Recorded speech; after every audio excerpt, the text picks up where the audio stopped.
رب زدني علما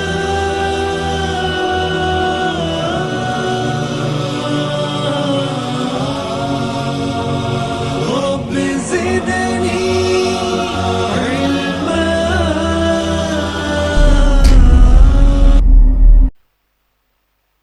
إن الحمد لله نحمده ونستعينه ونستغفره ونعوذ بالله من شرور أنفسنا ومن سيئات أعمالنا. من يهده الله فلا مضل له ومن يضلل فلا هادي له. وأشهد أن لا إله إلا الله وأشهد أن محمدا عبده ورسوله. أما بعد فإن خير الحديث كتاب الله وخير الهدي هدي محمد صلى الله عليه وسلم وشر الأمور محدثاتها وكل محدثة بدعة وكل بدعة ضلالة وكل ضلالة في النار. قال الله تعالى في القرآن المجيد والفرقان الحميد: أعوذ بالله السميع العليم من الشيطان الرجيم. بسم الله الرحمن الرحيم.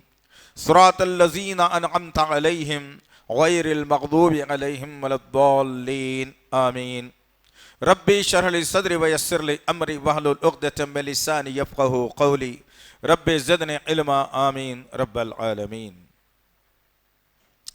تمام تعریفیں بزرگ بڑائی کبریائی رب غالب مولا کے لیے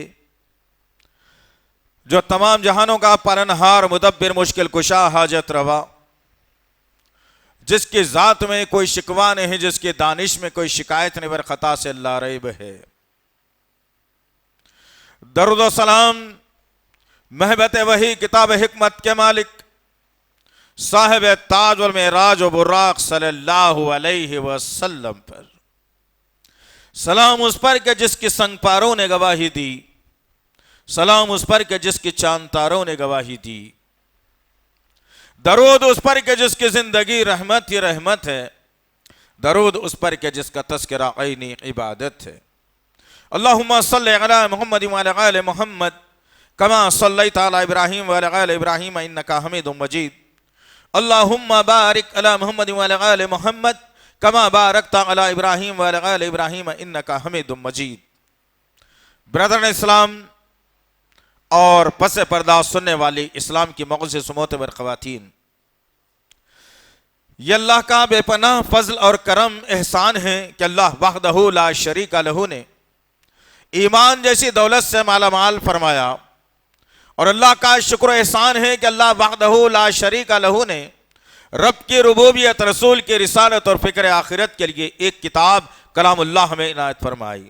اللہ کا کروڑ کروڑ مرتبہ احسان ہے کہ اللہ وحدہ لا شریک لہ نے محمد صلی اللہ علیہ وسلم جیسا نبی اور رسول ہمیں عنایت فرمایا. برادران اسلام، جس طرح سے آپ تمام اس بات سے بخوبی واقف ہیں، ہماری اپنی یہ کوشش ہوتی ہے کہ امت کے سامنے ایسے خطبہ دیا جائے جس کے ذریعے سے ہماری ایمانی حرارت بڑھ جائے، جو ہمارے ذہنی توازن بگڑ چکا ہے اس میں اعتدال آ جائے. چنانچہ ہر جمعہ ایک نیا عنوان اور قرآن اور حدیث کے درمیان والی باتیں آپ کے سامنے رکھی جاتی ہیں، اور اس امت کو ابھارا جاتا ہے، اٹھایا جاتا ہے، سمجھایا جاتا ہے، بتایا جاتا ہے رب کی قربت کیسے حاصل کی جائے، رسول اللہ صلی اللہ علیہ وسلم کا طریقہ کار اختیار کرنے سے فائدہ کیا ہے اور چھوڑنے سے نقصان کیا ہے، یہ بتایا جاتا ہے. اور وقت اور حالات کی مناسبت سے یہ بھی کیا جاتا ہے کہ جو ہندوستان یا دنیا بھر کے حالات بگڑ رہے ہیں، جو خراب ہو رہے ہیں یا خراب کر دیا جا رہے ہیں، ان میں میرے اور آپ کی ذمہ داری کیا ہوتی ہے. تو آج کے جمعے کے خطبے کا عنوان بھی ہم نے یہی رکھا ہے کہ بگڑتے حالات اور ہماری ذمہ داریاں. آج امت مسلمہ، امت مرحومہ اپنی ذمہ داریوں سے سبکدوش ہو چکی ہے. کوئی آدمی تقریر کرنے کو اپنا منصب بنا لیا، کوئی آدمی سال میں ایک مرتبہ زکوٰۃ نکالنے کو اپنا منصب بنا لیا، کوئی آدمی ذکر کے چپنے کو اپنا منصب بنا لیا، کوئی آدمی قرآن کے پڑھنے کو اپنا ذریعہ جو ہے نا بخشش بنا لیا، کوئی آدمی کچھ اور، کوئی آدمی کچھ اور، غرض کے رسول اللہ صلی اللہ علیہ وسلم کی جو زندگی کو اللہ نے نمونہ بنانے کا حکم دیا تھا، ان حالات سے جب میں اور آپ منکر ہو گئے، پھر گئے، چھوڑ دیا ان واقعات، ان حالات کو، جب میں اور آپ نے ان حالات کو چھوڑ دیا تو اللہ وحدہ لا شریک لہ ایک مردہ قوم کو مسلمانوں کا حکمران بنا دیا۔ اب تم چاہو یا نہ چاہو، پرستش تو اس کی کرنی ہے، اس کی بات تم کو ماننی ہے، اس کے احکامات کو تم اپنے اوپر لاگو کرنا ہے۔ اگر ان احکامات کو تم لاگو نہیں کرو گے تو تم پر دیش دروہی کا مقدمہ لگا دیا جائے گا۔ حالات بگڑ رہے ہیں، صرف یو پی کے حالات نہیں بگڑے بلکہ پورے ہندوستان کے حالات اس وقت میں بگاڑ کی طرف جا چکے ہیں۔ ایسے ماحول کے اندر میں اور آپ اپنی ذمہ داری کو کیا نبھا رہے ہیں؟ کوئی تو کہتا ہے کہ بیوی بچوں کو پالنا ہے، کوئی کہتا ہے کہ تجارت کرنا ہے، کوئی کہتا ہے کہ وقت نہیں ملتا، کوئی کہتا ہے کہ رات کی تجارت ہے، کوئی کہتا ہے کہ رات کی نوکری ہے، کوئی کہتا ہے کہ وقت نہیں مل رہا، کوئی کہتا ہے کہ پیسے نہیں ہیں۔ ہما قسم کے تعویلات اس امت کے درمیان، اس امت کے اندر جب آگئے عزیزان محترم، تو یہ حالات اس امت کے بنا دیے گئے کہ ہم آپس میں ایک دوسرے سے لڑنے اور جھگڑنے والے بن گئے، ایک دوسرے پر الزام تراشی کرنے والے ہم بن گئے۔ ہم کو اس بات کی کیا فکر کہ معاشرہ کیا چاہتا ہے ہم سے، ہم کو اس بات کی کیا فکر کہ دوسری اقوام جو بھٹکی ہوئی ہیں، جو جہنم رسید ہونے والی ہیں، ان کو میں کس طریقے سے راہ راست پر لا سکتا ہوں، جن کے عقائد کے اندر گڑبڑ ہے ان تک پہنچ کر میں ان کے عقائد کو کیسے درست کر سکتا ہوں، جو قرآن اور حدیث سے ناواقف ہیں ان تک یہ پیغام میں کیسے پہنچا سکتا ہوں۔ یہ جذبہ، یہ سوچ، یہ فکر میری اور آپ کی ختم ہو گئی۔ 5 وقت کی نماز پڑھ کر انسان ولی بننے کی چکر میں ہے، جو ممکنات میں سے بھی نہیں ہے اور حل بھی نہیں ہے۔ اس کا حل تو یہ ہے کہ میرے اور آپ کے آقا محمد صلی اللہ علیہ وسلم کا اسوہ حسنہ جو ہے استعمال کیا جائے، اس کو امپلیمنٹ کیا جائے، اس کو معاشرے میں رائج کیا جائے۔ میرے گھر سے میں شروعات کروں اور سارے محلے پر اس کو نافذ کرنے کی کوشش کروں۔ کون مسلمان ہے بھائی جو رسول اللہ کے راستے پہ چلنا نہیں چاہتا؟ کون مسلمان ہے بھائی جو ایک اللہ کو ماننا نہیں چاہتا؟ کون مسلمان ہے بھائی جو قرآن کا روز پڑھنا نہیں چاہتا؟ کون مسلمان ہے بھائی اللہ کا ذکر اگر تم کرو بولے تو رکنے کے واسطے؟ کون مسلمان ہے بھائی جس کی نمازیں ضائع کر کے جنت حاصل کرنا چاہتا ہو؟ کوئی ایسا مسلمان نہیں ہے۔ کوئی مسلمان یہ نہیں چاہتا کہ میں قرآن پڑھے بغیر جنت میں چلا جاؤں۔ کوئی مسلمان یہ نہیں چاہتا کہ میں رسول اللہ کا طریقہ چھوڑ کر کسی اور کے طریقے کو لے کر جنت میں جاؤں۔ کوئی مسلمان نہیں چاہتا۔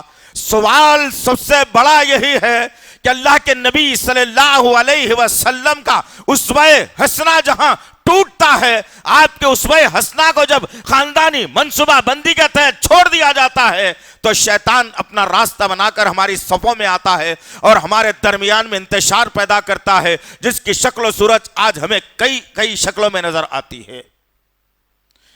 حالات کا بگاڑ کیوں بگڑ رہے ہیں؟ حالات، اذان اپنی جگہ برابر ہو رہی ہے۔ اللہ کے نبی صلی اللہ علیہ وسلم نے واضح اور کلی طور پر 2 باتوں کو بتا کر کہا، اور چیلنجنگ ہے میرے نبی کے یہ 2 الفاظ، 2 باتیں، 2 احکامات چیلنج ہے امت محمدیہ کے لیے۔ ان بگڑتے ہوئے حالات میں ان واقعات پر، ان باتوں پر مجھے اور آپ کو نظر رکھنی ہوگی۔ اللہ کے نبی صلی اللہ علیہ وسلم نے کہا، جہاں اذان بلند ہوتی ہے مسجد سے، جیسے ہی اذان کی آواز بلند ہوئی، جہاں تک اذان کی آواز جاتی ہے، شیطان گوس مارتا ہوا اپنے پیٹ سے ہوا خارج کرتا ہوا ایسے نکل کر بھاگتا ہے ہیبت میں، اس کو ٹھہرنے کی وجہ کی جگہ پہ جگہ مل نہیں سکتی، وہ نکل کر بھاگ جاتا ہے۔ ذرا اندازہ کیجئے، ہمارے گھر میں ٹی وی بھی جل رہی ہے، ہمارے گھر میں گانے بھی بج رہے ہیں، اور مسجد سے اذان بھی بلند ہو رہی ہے، حی علی الصلاۃ کی آواز بھی آ رہی ہے، حی علی الفلاح کی آواز بھی آ رہی ہے۔ ہم کیا کر رہے ہیں؟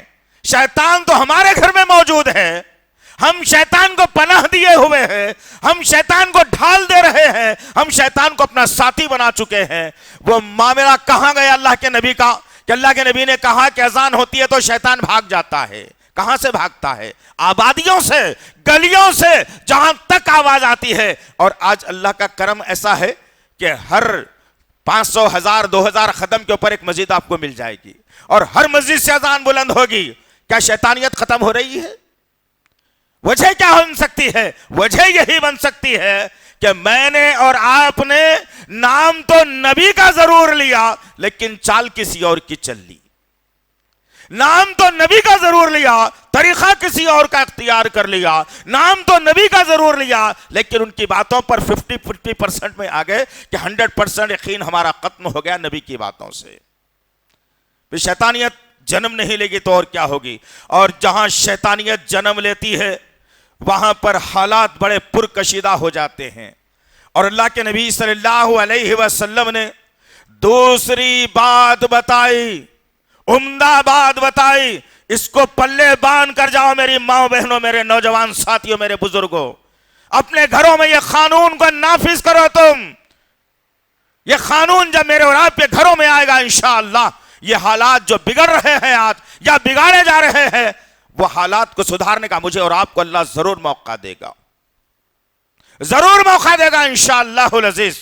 غرض کہنے کا مقصد یہ ہے اللہ کے نبی صلی اللہ علیہ وسلم نے دوسری بات جو بتائی یہ کہ جس گھر میں سورۃ البقرہ پڑھی جاتی ہو اس گھر سے شیطان بھاگ جاتا ہے.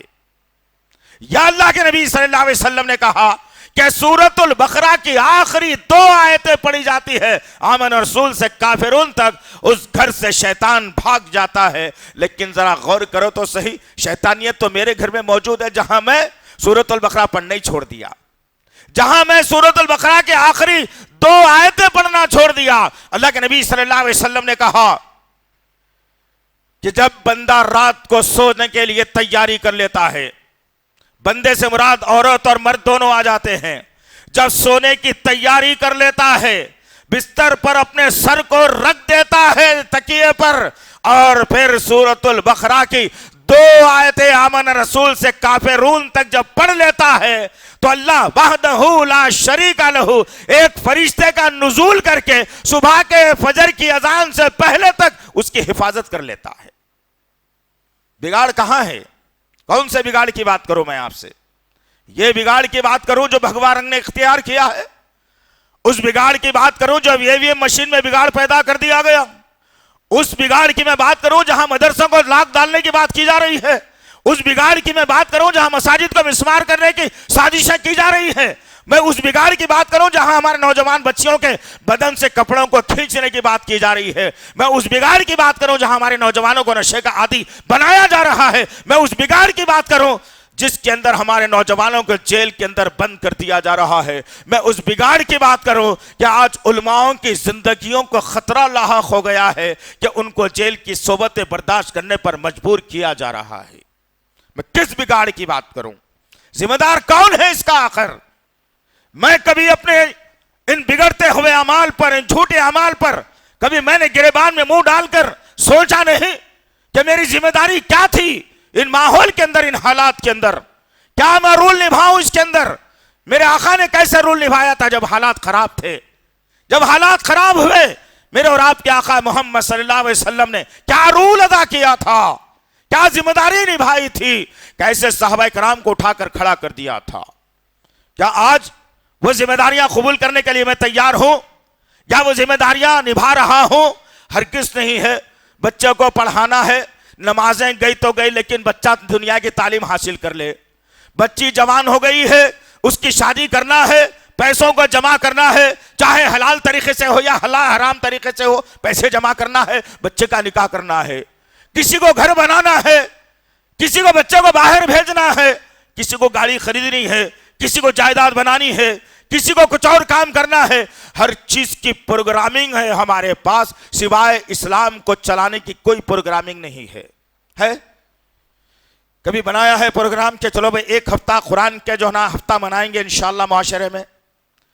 چلو نبی کی سنتوں کو جو چہروں سے مٹتی چلی جا رہی ہے، جو ٹخنوں کے نیچے لٹکتی چلی جا رہی ہے، بے حرمتی نبی کی سنت کی ہو رہی ہے، چلو ہر ایک چہرے کے اوپر نبی کی سنت کو جگانے کا کام کریں گے.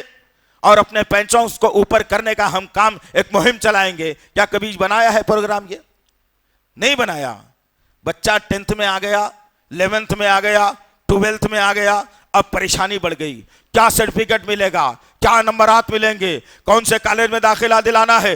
25 کالج پھر کے آئیں گے آپ اور دیکھیں گے کہ جس میں سب سے اچھی ٹاپ انگلش بولی جاتی ہے, بھلے ہی اس میں عیسیٰ کی پوجا کی جاتی ہو یا وندے ماترم پڑھایا جاتا ہو یا آپ کے ساتھ جو معاملہ اسلام کے خلاف کیا جاتا ہو, مجھے اس سے کوئی مطلب نہیں ہے. میں اپنے بچوں کو یہ کالج میں پڑھانا چاہتا ہوں اور پڑھا بھی رہا ہوں. میں کس کی ذمہ داری کی بات کروں؟ علماؤں کی ذمہ داری کی بات کروں؟ عام لوگوں کی ذمہ داری کی بات کروں؟ میں کس کی ذمہ داری کی بات کروں؟ ہر آدمی مجرم ہے آج کے دور میں.